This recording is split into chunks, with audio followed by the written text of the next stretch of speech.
இறை அருளினாலும் குரு அருளினாலும் என்னுடைய இந்த ஆன்மீக பயணம் தொடர்ந்து சீராக நடைபெற்று கொண்டு வருகிறது.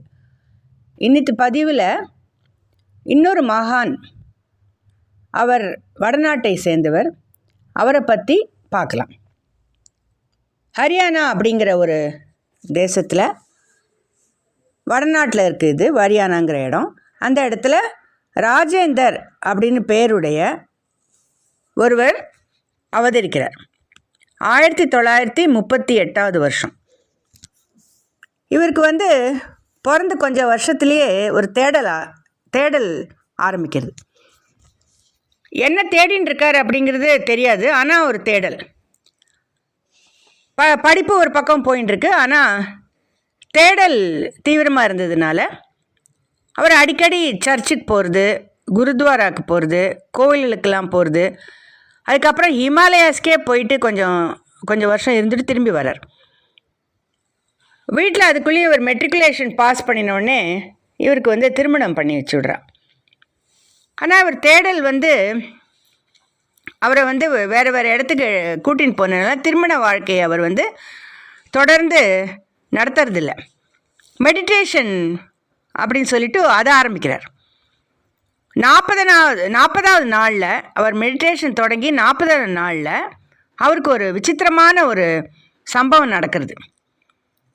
அவர் எல்லா இடத்துலையும் போய் தேடலுக்கு பதில் கிடைக்கலன்னொடனே மெடிடேஷனில் இறங்கி அதை விடாமல் செஞ்சுன்னு வர்றார். அப்போ ஒரு வெள்ளை கலரில் ஒரு பாம்பு, வெள்ளை நாகம், அவருக்கு கண்ணுக்கு முன்னாடி தோன்றி அவர் அந்த இடத்துக்கு போக விடாமல் தடுக்கிறது. உடனே அவர் சொல்கிறார், யார் தடுத்தாலும், என்னை நீ கடித்தாலும் சரி, நான் என்னோடய மெடிடேஷன் பயிற்சியை விடமாட்டேன் அப்படின்னு சொல்கிறார். அப்போ அவருக்கு ஒரு அசரீரி மாதிரி ஒரு குரல் வருது. அந்த குரல் என்ன சொல்கிறது, நீ திருமண வாழ்க்கையை நடத்து, கிரகஸ்தாசிரமத்தில் இரு, நீ என்ன தேடுகிறாயோ அது அங்கே தான் கிடைக்கும் அப்படின்னு சொல்லி அந்த குரல் அவருக்கு சொன்ன உடனே அவர் அந்த குரலை கேட்டு அதை அனுசரித்து தன்னோட திருமண வாழ்க்கையை தொடர்றார். குர்காவ் அப்படிங்கிற இடத்துல தன்னோட மனைவி அந்த இடத்துல வசிச்சுன்னு இருக்கா. அவர்களோட வாழ்க்கை ஆரம்பிக்கிறது. மேல் படிப்பு படிக்கிறார். மேல் படிப்பு படிச்சுட்டு soil survey department, government of India, அதில் எல்லார மாதிரியும் ஒரு பொறுப்பு வகிக்கிறார். வேலையில் அவ்வளவு ஒரு சின்சியாரிட்டி, வேலையிலையும் அவர் ரொம்ப நிறையா கவனம் செலுத்துகிறார். அவரோட மந்திர சாதனைகளையும் அவர் நிறையா பண்ணுறார். அவருக்கு ஒரு குரு இருந்ததாக தெரிய வருது. அவரோட வாழ்க்கையை வழி நடத்தினது அவரோட குரு தான் அப்படின்னு நமக்கு விவரம் கிடைக்கிறது. அவரோட குருவோட ஆணை பிரகாரம் அவர் சேவை வழி தான் தன்னோட வாழ்க்கையின் முக்கியமான அம்சமாக நினைக்க ஆரம்பிச்சுடுறார். அப்போ கொஞ்சம் கொஞ்சமாக அவரோட கையில் சில சின்னங்கள் வர ஆரம்பிக்கிறது. முதல்ல அவரோட கையில் ஓம் அப்படிங்கிற சின்னம் வருது, அந்த எழுத்து வருது, ஓம்ங்கிற எழுத்து வருது. ஒரு சமயம் ஆஃபீஸ் வேலையாக அவர் வேறு இடத்துக்கு போயிட்டு இருந்தபோது ஒரு வயிற்று வலினால் ரொம்ப ஒரு பேஷண்ட்டு துடிச்சுட்டு இருந்தான். இவாக்கிட்ட இவரோட வண்டியில் இவரோட இதில் ட்ராப் கேட்குறான். அப்போ இவரோட வாகனத்தில் அவரை ஏற்றிண்டு போயிட்டு இருந்தபோது அவரோட உள்ளேருந்தே ஒரு குரல் வருது, நீ அவனோட வயிற்றில் கை வை, அவனோட வயிற்று வலி சரியாக போயிடும் அப்படின்னு சொன்னோடனே அந்த குரலை அனுசரித்து ஒரு வயிற்றில் கை வைக்கிறார். அந்த பேஷண்ட்டுக்கு வயிற்று வலி சரியாயிருது. இவர் கூட இருந்தவாள்லாம் அப்போலேருந்து இவரை குருஜி அப்படின்னு சொல்லி கூப்பிட ஆரம்பிச்சுடுறா. அப்போலேருந்து அவர் குருஜி அப்படின்னு தான் அறியப்படுறார். அப்போ எந்த கையில் அவர் ஓம் இருந்ததோ அந்த கையை வச்சு அவர் அந்த வயிற்று வலியை, அந்த நபரோட வயிற்று வலியை சரி பண்ணி தரார். அப்பத்துலேருந்து அவர் கொஞ்சம் கொஞ்சமாக அவரோட கையில் வேறு சில சின்னங்கள் வர ஆரம்பிக்கிறது.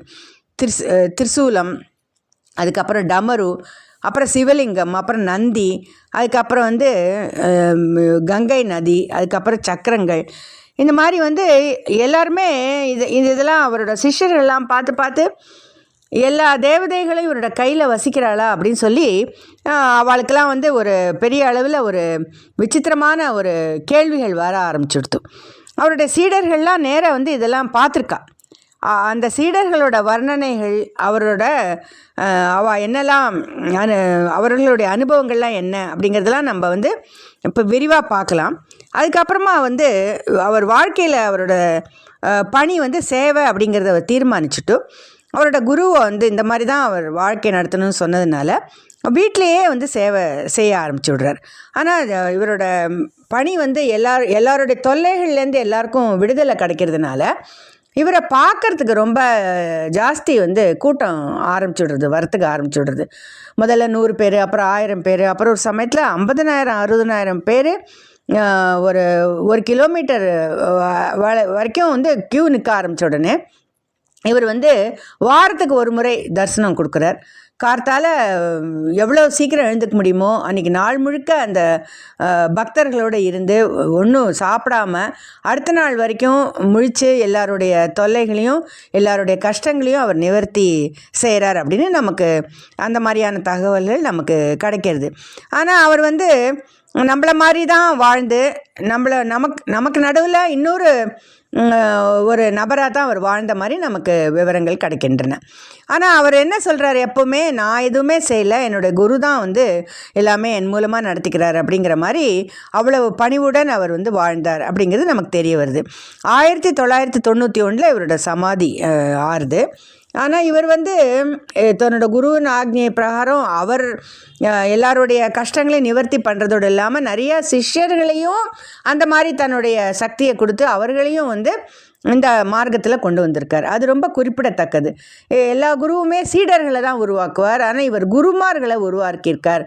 அதோட சேவை வந்து இன்றைக்கும் நிறையா இடங்களில் தொடர்ந்து நடந்து வருது அப்படிங்கிறத வந்து நம்ம பார்க்கலாம். இதை பற்றின ஏராளமான விவரங்கள், அப்புறம் இவரோட சிஷ்யர்கள் வாழ்க்கையில் இவர் நடத்தி கொடுத்த விஷயங்கள், இதெல்லாம் வந்து நம்ம அடுத்த பதிவில் பார்க்கலாம்.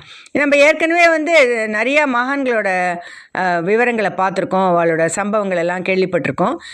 சிராலா சுவாமி அப்படிங்கிறவர் வந்து ஒரே சமயத்தில் 2 இடத்துல இருந்தார்னு பார்த்தோம். இவர் ஒரே சமயத்தில் 3 இடத்துல இவர் இருக்கார். அதை தவிர இவரோட சிஷ்யர்களுக்கு கூட அந்த மாதிரியான ஒரு வாய்ப்புகளை அவர் வந்து ஏற்படுத்தி கொடுத்துருக்கார். அப்படிங்கிறதோட இந்த பதிவை நான் வந்து இந்த இடத்துல நிறைவு செஞ்சுட்டு அடுத்த பதிவில் இவர் சிஷ்யர்களும் குருவும் அப்படிங்கிற ஒரு அடுத்த டாப்பிக்கில் அவர்களுடைய நினைவுகள் எல்லாம் நம்ம பகிர்ந்துக்கலாம்.